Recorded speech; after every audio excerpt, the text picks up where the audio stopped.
Hello everyone, welcome back to another video at the Neds MMA channel. I am your host, Omar. Kind of stuttered there a little bit, but I'm your host, Omar. Welcome back.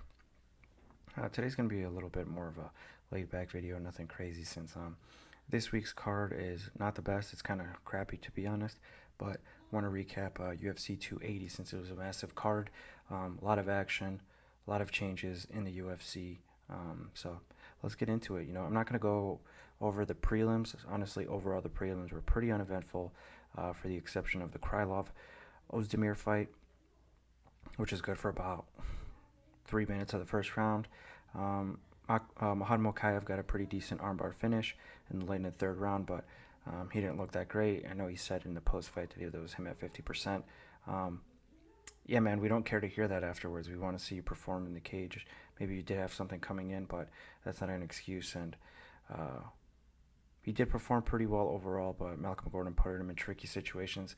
Honestly, by the way the odds were, I think at some point he was minus 1200. Like those are the kind of odds that you're supposed to start someone in like 90 seconds. So hope Mokayev learns from this, gets better, and we get another decent flyweight contender in the division because flyweight, as awesome as it is right now, it's always in need of fresh contenders. Since we're getting a fourth fight between Davison Figueiredo and Brandon Moreno here in January. But yeah, Bilal Muhammad had a great win over Sean Brady. It's kind of hard to say how genuinely impressed I am to say, just due to the fact that Sean Brady had been out almost a year. They were literally kind of just throwing 1-2s at each other. Both of them were just kind of tagging. It's one of those where two wrestler grapplers go at it and they just end up eventually just striking the whole time. Um, this honestly almost looked like a crappier version of Usman Colby 1, just the way how they were throwing their punches. It was just, it was not that it's bad technique. It's just um, it wasn't like amazing to watch. It's just 1-2s, exchanging 1-2s nonstop. There wasn't a lot of variety. There wasn't a lot of head kicks. There wasn't a lot of mixing it up to the body. There wasn't not a lot of grappling. Sean Brady did throw takedowns, attempt takedowns, but none of them landed, and he didn't set them up well. Um, Sean Brady did throw a couple good left hooks, but I mean, that kind of shot's only going to get you so far, especially at the top. But Bilal Muhammad looked good, and Sean Brady looked okay. Sean Brady shouldn't get discouraged. He's still pretty young, 28. First loss in his career. Let's see how he bounces back.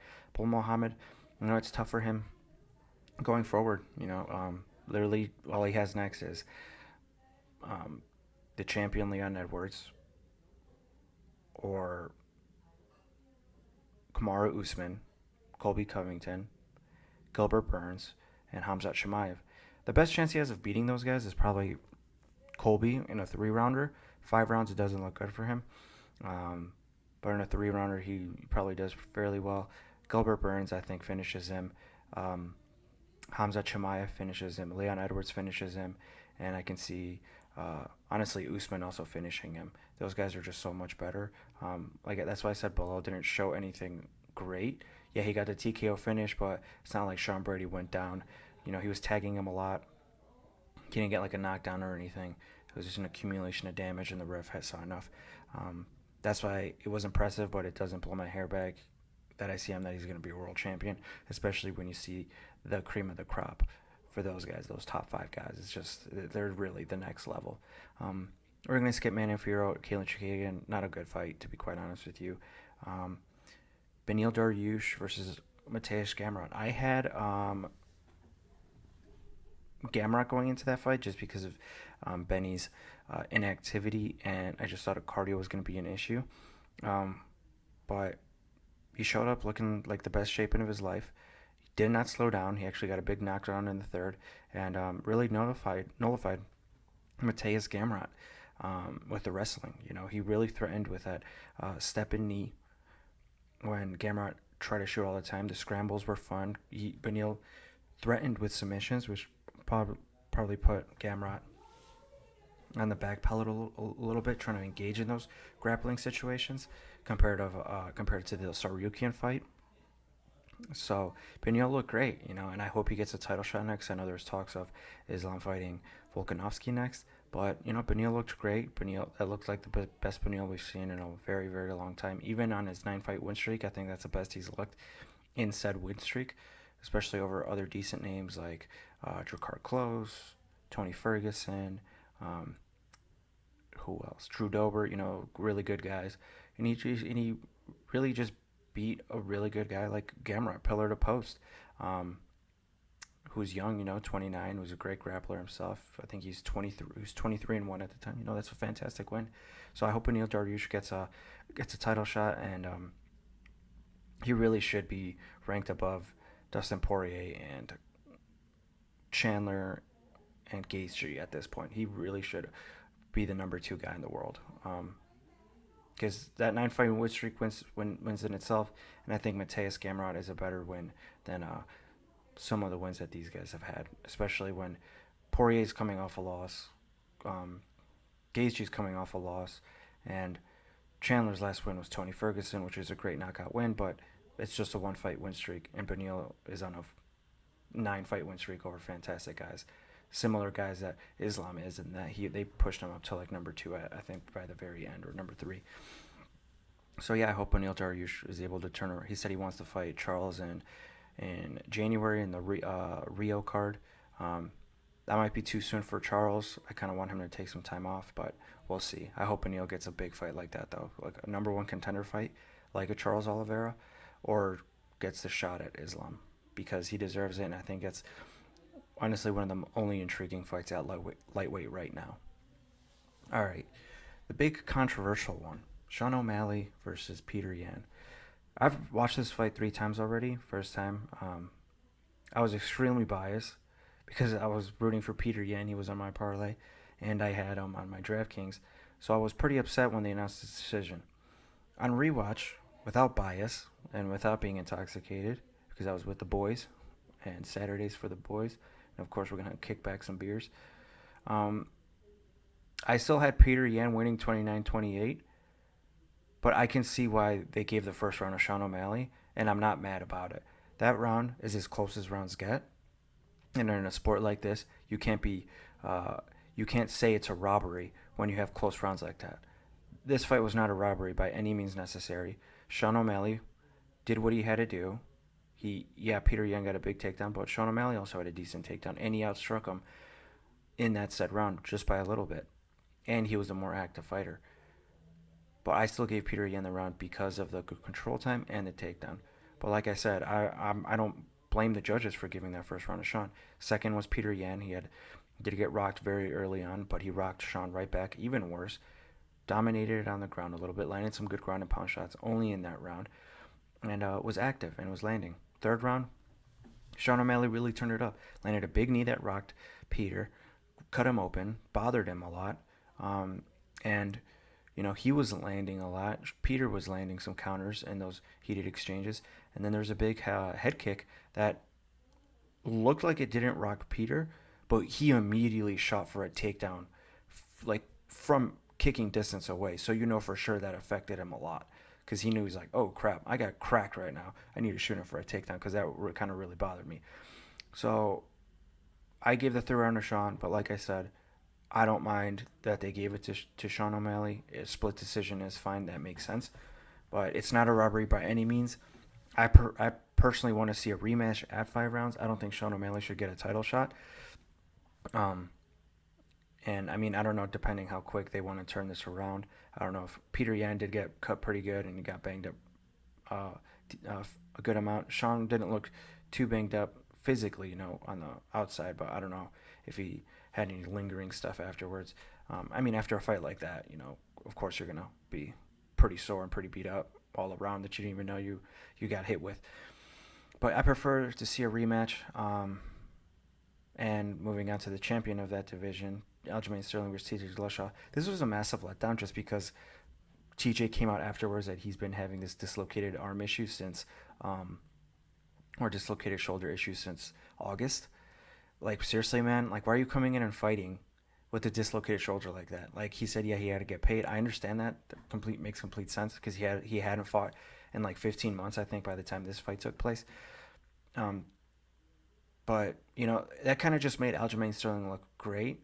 But when you look into it, it's just like, it's like you fought a guy with one arm. Yeah, it came from a takedown, but he said it's been popping out since August. This is late October. That's like almost a full camp, basically. So it's really hard how to rate Aljamain Sterling's performance. He did what he had to do. He beat the shit out of TJ, literally from pillar to post. I'm surprised he didn't get the finish in the first round. He should have, honestly. Um, and I also kind of put blame on Mark Goddard for letting that go on, even he was aware. So Mark Goddard praises himself as one of the best refs. Um, Dude, if you knew that was gonna, if TJ told you in the back, and the second you saw that pop out, and the second you saw him getting beat up in that first round, because there was a point where it looked like it should have been kind of stopped. It would have been perfectly fine if it was stopped. He should have stepped in there and stopped. He shouldn't have let it go into the second round. So Mark Carter needs to be held accountable for that. That is unacceptable.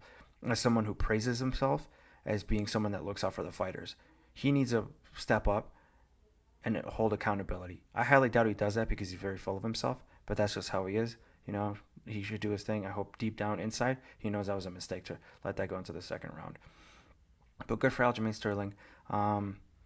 I don't know if he wants to get in there quickly. He's a pretty inactive fighter to begin with, so I don't know. It depends how he wants to fight. Plus, um, his best bud Merab Dvalishvili is right there as well. He said he wants to move up to featherweight. I kind of want him to keep fighting at bantamweight. With Sean O'Malley now in the mix, you still have Sanhagen there. You still have Henry Cejudo saying he wants to come back, which he's an uncrowned champion too. He vacated it, so it would be pretty cool to see the current bantamweight champion against the last bantamweight champion who didn't lose was Sterling and Cejudo. So let's see what happens between these guys, man. It's bantamweight's a lot of fun right now. So that'd be great to see how it goes. But if they want to go with the route of Sean O'Malley, Peter Yan too, I'm perfectly fine with Aljamain Sterling versus Henry Cejudo. Because if you look at the rankings, there really isn't anyone else who could possibly fight in said division. So fight for the belt right away if Aljamain wants to take a quick turnaround, because he genuinely took zero damage. Like, he didn't even get caught with anything. I mean, you could probably give Cheeto Vera the title shot, but eh, you know, like I said, it depends how quick Sterling wants to get in there and what they do with Yan and O'Malley or with Sanhagen, Cheeto, and Dvalishvili. Like, you could even have a little tournament system. Say if Sterling wants to get in there and Henry isn't ready, you book Sterling Vera, Yan O'Malley 2, Merab, Corey Sanhagen, and then winners of those guys fight each other for the next title shot. I mean, that would be pretty cool. So yeah, I hope we get to see some activity in the bantamweight division, because there was a lot of activity this past few months. Everyone was booked. That's why you had Sean O'Malley versus Peter Yan, because literally every other bantamweight was ranked at the time. So like, when you look at it from the big picture perspective, it made sense why that fight was booked. A lot of people were complaining about it. It's because they don't know what else is going on when fight nights just happen. They just look at the big names. They're very ill-informed and don't know shit. But good for Sterling. I hope he gets in there quickly, because he took literally no damage. And I just like to see champions that are active, so that would be sweet. That's the main event. I had Charles winning, but it was a risky one. I had it really close, and I honestly only thought Charles could win in the first round. If he didn't get it out of there in the first, it was just going to get worse for him there, and we kind of saw that. Islam just looked fantastic. Looked almost borderline flawless. Charles landed a few decent shots. In the second round, he didn't exactly nullify the grappling overall of Islam. He did threaten pretty good in the first half of the grappling exchange in the first, but other than that, Islam did his thing. Islam does what he does best, and he got a great finish. Hats off to him. Like, literally, not like 9 out of 10 performance. Only thing that gets better than that is if he didn't get tagged a few times in that second round, and if Charles didn't do some mistakes. But yeah, almost borderline flawless performance. It was fantastic. He deserved a performance bonus, as well as Bilal, and as well as fight of the night for O'Malley Yan. But overall, main card, thank God the top 4 fights delivered. But the rest of the card was really kind of a snoozer, man. A lot of decisions, nothing too great. I mean, overall, I would give this card like a 6 out of 10 just because all the prelims and Manufiro Chukagian were pretty much snooze fest. Uh, that's why you look back and you think they should have put Muhammad Brady on the main card. You know, you would have a finish, fantastic lightweight bout, fight of the night with O'Malley Yan, almost flawless performance from Sterling, even though it's disappointing. TJ dislocated his arm, and then another flawless performance from Islam and Charles. Fantastic, man. I can't wait to see where the division goes from there. You know, I wish lightweight had more promising contenders. Um, because right now it doesn't look great just because of the inactivity of some lightweights like Dustin Poirier, like Justin Gaethje. Um, like yeah, granted, Gaethje and I mean excuse me, Poirier and Chandler are fighting, but like whoever wins from that, do they really deserve a title shot? Maybe Chandler if he like KOs Poirier. Like okay, yeah, he deserves one. But Gaethje is talking about, oh yeah, let's see what happens. I kind of want to fight Poirier. Rafael Fiziev has been calling him out for like the past 6 months. What the hell? Let's get that booked. Like, no, bro, you lost your two title shots and you got finished in both of them. And the last one, it was in the first round. Yeah, you knocked down Charles a few times, but he tapped you right afterwards. Let's give my man Fiziev a top three fight. Let's give him Justin Gaethje, or let's give him the winner of Poirier Chandler. You know he deserves that. Saryukin is getting back in there. He's fighting Demir Smagulov. I think Gamrot should fight um, probably the loser of Chandler Poirier, especially if um, Chandler loses, because I think Poirier and Gamrot train at American Top Team together. So we need to get these fights booked ASAP, or have him fight Jalen Turner. That would be pretty sweet. Um, but yeah, we need to get some of these guys going. Um, Garam Kudelezi needs to get his ass back in there. Um, but yeah, hopefully Claudio Puelles beats Dan Hooker. So that's a young guy that we can get in there. Let's hope Terrence McKinney gets a fight book soon. Because right now, outside of the top 15, there's not a lot of young guys that look promising in the UFC right now. Right now. Watch in 3 months, that could completely change. That's what's fantastic about this sport. But yeah, all right, moving on to the fights this weekend. A lot of activity going on, but nothing like fantastic overall in the combat sports world. This card at first was pretty awesome. Not gonna lie. I mean, a great main event: Calvin Kattar, Arnold Allen, I think, and then before injuries, you had Barbosa to Poirier. I think they were gonna have that as a co-main event, and then the feature fight was gonna be Carlos Mark Madsen, and then you had basically the rest of the card like Tim Means, Max Griffin, Roman Dolidze, Phil Hawes, Arlovsky, Marcos Rogelio de Lima, Dustin Jacoby, and Khalil Rountree. And if those two fights didn't fall out, this would have been a great fight night. But now it's kind of a filler fight night. Excuse me.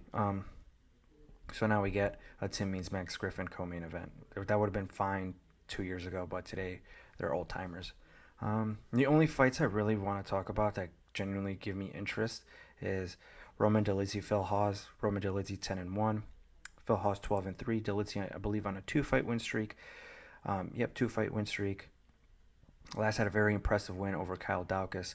TKO'd him in the first round. Vicious knee, man. I think that really fucked up Daukaus' face. He had to get like facial reconstruction surgery on his like cheekbone and stuff. That was pretty bad, and it was brutal. If you guys have ESPN Plus, it's good to look that fight up and just look at that finish, man. I think the camera is like right over him or right on that corner on the fence where the camera guys usually stand at, and you can hear like it sounds like a little baseball bat, hitting the baseball. It was pretty ruthless. I was like, damn. Phil Hawes was on that same card. I think that was the Columbus card or the Austin card. I don't know, it was the Austin card. Austin, Texas, back in June. He beat the shit out of Deron Winn. It was kind of all hard to watch after a while. I wish the ref stepped in there earlier. He beat the fuck out of Deron Winn, which is Daniel Cormier's boy. So I think this is a great fight. I honestly wish that could be the co-main event or the feature fight, because these are surging middleweight contenders right now. Either one with a big win could possibly be ranked or get a big fight that's just outside the rankings, like Caio Bahalio, like Armin Petrosyan, like a Gerald Mearshart type of fight. So I wish we had something like that. But no, they put him. I think the feature fight of the prelims. That's one of my big issues with the UFC is how they play some of these fights. I'm gonna have a video about that later this year, closer to the end of the year, on things I want to see change within the UFC to improve for going into 2023. Um, Stay tuned on that. I'm gonna actually take my time with that and really, really do my research and try to find stuff that I really want to see genuine change that I personally think will make the organization better. That's besides the point right now, though. Roman Dolidze, Phil Hawes. I think Phil Hawes is going to win via TKO. Oh no, excuse me. Phil Hawes is going to win via unanimous decision. But do not be surprised that Roman Dolidze could TKO Phil Hawes. Phil Hawes does seem to be a bit chinny. He has been TKO'd twice before, once viciously on the Contender Series, and Chris Curtis TKO'd him pretty good back in New York City in 2020, I believe. No, last year in 2021. Almost a year ago to the date. I have it 60-40 Phil Hawes, but I'm going to go with 29-28 Phil Hawes. That's my prediction on that. Dustin Jacoby versus Khalil Rountree, another good fight. I'm kind of surprised Dustin Jacoby took this fight. I think Dustin Jacoby deserves someone in the top 15. I mean, the guy's on a good win streak, man. He's hasn't lost in the UFC yet. I think, let me check. He is 1, 2, 3, 4, 5, 6. 6 wins, 1 draw, not including his Contender Series fight. If you want to include that, since those are at the Apex, that's 7 fights, 1 draw. And currently, since that draw, he's won 4 wins. The last one, great TKO win over Da Un Young at UFC on ABC 3. Great finish. Really put Da Un Young to sleep for a split second there, and he gets up and he's wobbling. He's on spaghetti legs. Dustin Jacoby is a good fighter, and I don't think this is a good fight for Khalil Rountree. Khalil Rountree is on a 2-fight win streak. Vicious finishes. You guys want to look up a vicious guy who just puts the hurting on. He's not the best fighter, but just has vicious finishes. Look up some Khalil Rountree. He is one of my boys, to be honest. I really like watching him fight. He has disappointed me before, but hey, man, that's part of the game. It like he's one of those guys that you kind of wish started martial arts in general when he was a child, compared to when he started doing it. He did it to lose weight. He was at 300 pounds at one point, but luckily he has fantastic genetics and he's now absolutely shredded at 205. So, yeah, man, this guy fights with mean intention, but outside he seems like one of the nicest guys ever, which is awesome. Like I said, 2-fight win streak over Carl Robertson and Modestas Bukauskas. Good wins, but I mean, now he's fighting Dustin Jacoby, who's top 15, who should be, like I said, should be fighting someone ranked way higher. But it's gonna be fun as long as it lasts. Let's see, because Khalil Rountree, when he's on, he's on. He has fought kickboxers before. I mean, the guy knocked out Gokhan Saki. That's insane. He knocked him out on the feet. So the guy does have power. You know, I hope he comes, on point and performs to the level that he can perform at. But this is going to be fun. This is going to be a striker's fight delight. This one, I wish, could also be a co-main event spot, especially Justin Jacoby being ranked in the top 15. He should be in the co-main event. Because these guys are a little more well-known and they're not as old as the co-main event, which I might touch on a little bit. But yeah, I'm going to go with Dustin Jacoby, unanimous decision. I think he's just going to nullify Khalil Rountree from the distance. I think he's going to give him a lot of feints, he's going to change it up enough where it's going to be hard for Khalil Rountree to explode and get in there. Dustin Jacoby is a former kickboxer, only lost to some of the best in kickboxing. So, nothing wrong there. And this isn't going to the ground, man. These guys are going to stand and bang. But yeah, I'm going to have to go with Dustin Jacoby. Khalil Rountree has shown to lose to some of the upper echelon kind of guys. And Dustin Jacoby is that. So Dustin Jacoby via decision. I don't think it's going to be a TKO win. I don't think Jacoby is going to go in there and push on the pace because he knows Khalil Rountree is dangerous. So yeah. Trajan Gore, Josh Fremd. I don't give a fuck about that. Trajan Gore, I hope he gets a W. He has a pretty passionate story. He has a tragic story going to the UFC. But my guy's three. He's 3-2. All right, he's 3-2.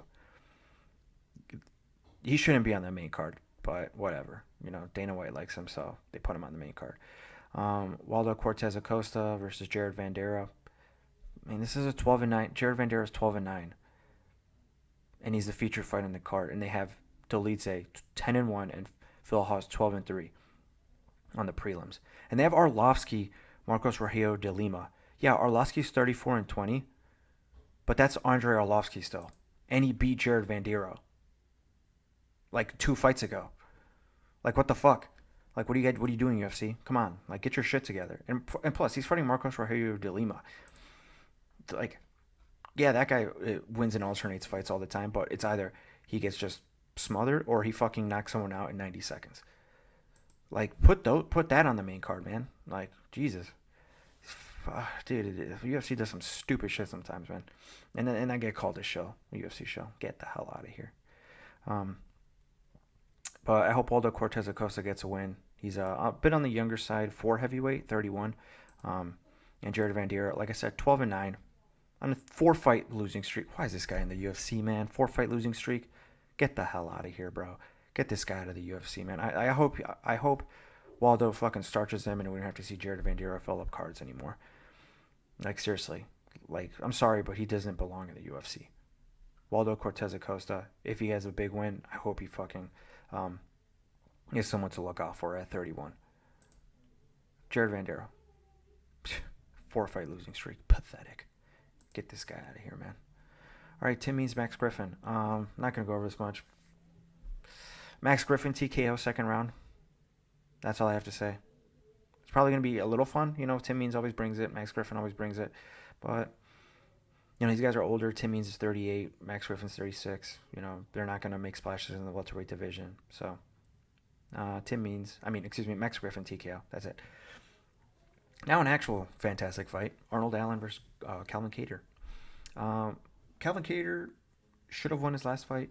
I just rewatched it earlier this morning. Calvin Kattar should have gotten the decision 48-47. I thought it was pretty clear 48-47.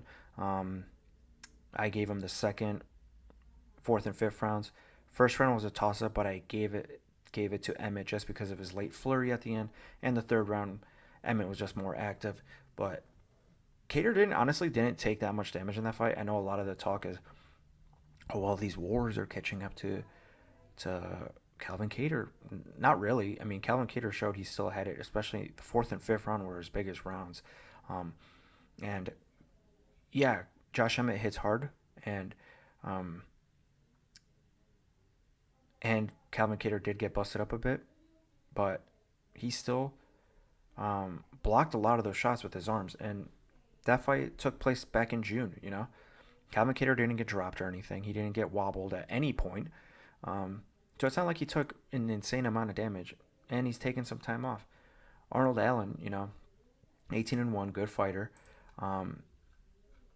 He's been quite inactive throughout his career. This guy made his UFC debut back in 2015, and he's basically fought once a year till like 2019.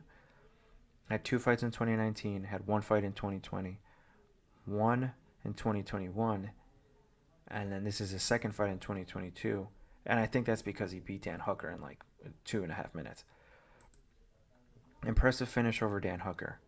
But you also got to take into consideration that was a Dan Hooker who came in compromised, because Dan Hooker had no business fighting at 145 pounds. He belongs at 155 pounds. I don't know why he decided to go down there. That was honestly so stupid by him and his camp to allow him to do so.